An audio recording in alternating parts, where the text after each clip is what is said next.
Nama Ahmad Saifuddin tercatat sebagai pemilik chip Rubicon yang dibawa Mario Dandi Satrio dalam STNK dan BPKB mobil tersebut. Hal itu diketahui usai Komisi Pemberantasan Korupsi mengungkapkan alamat lengkap pemilik Rubicon pada Rabu 1 Maret kemarin. Deputi Pencegahan dan Monitoring KPK, Pahala Nainggolan menyebutkan alamat yang tertera dalam STNK dan BPKB mobil Rubicon menunjukkan sebuah rumah di dalam gang kawasan Mampang, Jakarta Selatan. Berdasarkan penelusuran Kompas.com, alamat rumah yang tertera dalam STNK dan BPKB mobil Rubicon berada persis di Jalan Gang Jati, RT 1, RW 1, Mampang Perapatan, Jakarta Selatan. Rumah dengan corak berwarna biru itu ternyata merupakan kontrakan seluas 3x4 meter. Kontrakan itu terletak persis di ujung gang sempit yang hanya bisa diakses dengan berjalan kaki atau kendaraan roda 2. Ketua RT setempat, Kamso Badrudin, mengaku kaget ketika tahu ada mantan warganya yang diisukan memiliki mobil mewah.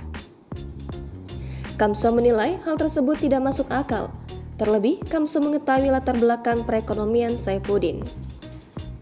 Selain itu, menurut Kamso, Saifuddin juga menerima bantuan langsung tunai dari pemerintah. Saifuddin masih tercatat sebagai penerima BLT hingga 2022 meski tak menempati kontrakan tersebut sejak lama. Saifuddin sudah pindah lebih dari 1 dekade lalu.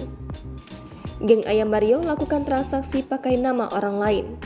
KPK sebelumnya menyatakan akan memeriksa geng pegawai di Direktorat Jenderal Pajak Kementerian Keuangan menyusul klarifikasi kekayaan fantastis Rafael Aluntri Sambodo, ayah Mario. Pahala Nainggolan mengaku pihaknya menerima informasi keberadaan geng tersebut. Adapun pola yang akan disoroti KPK seperti bagaimana geng tersebut menggunakan nama orang lain untuk melakukan transaksi, sebagaimana disebutkan oleh Pusat Pelaporan dan Analisis Transaksi Keuangan. Jangan lupa subscribe, share, komen, dan like ya!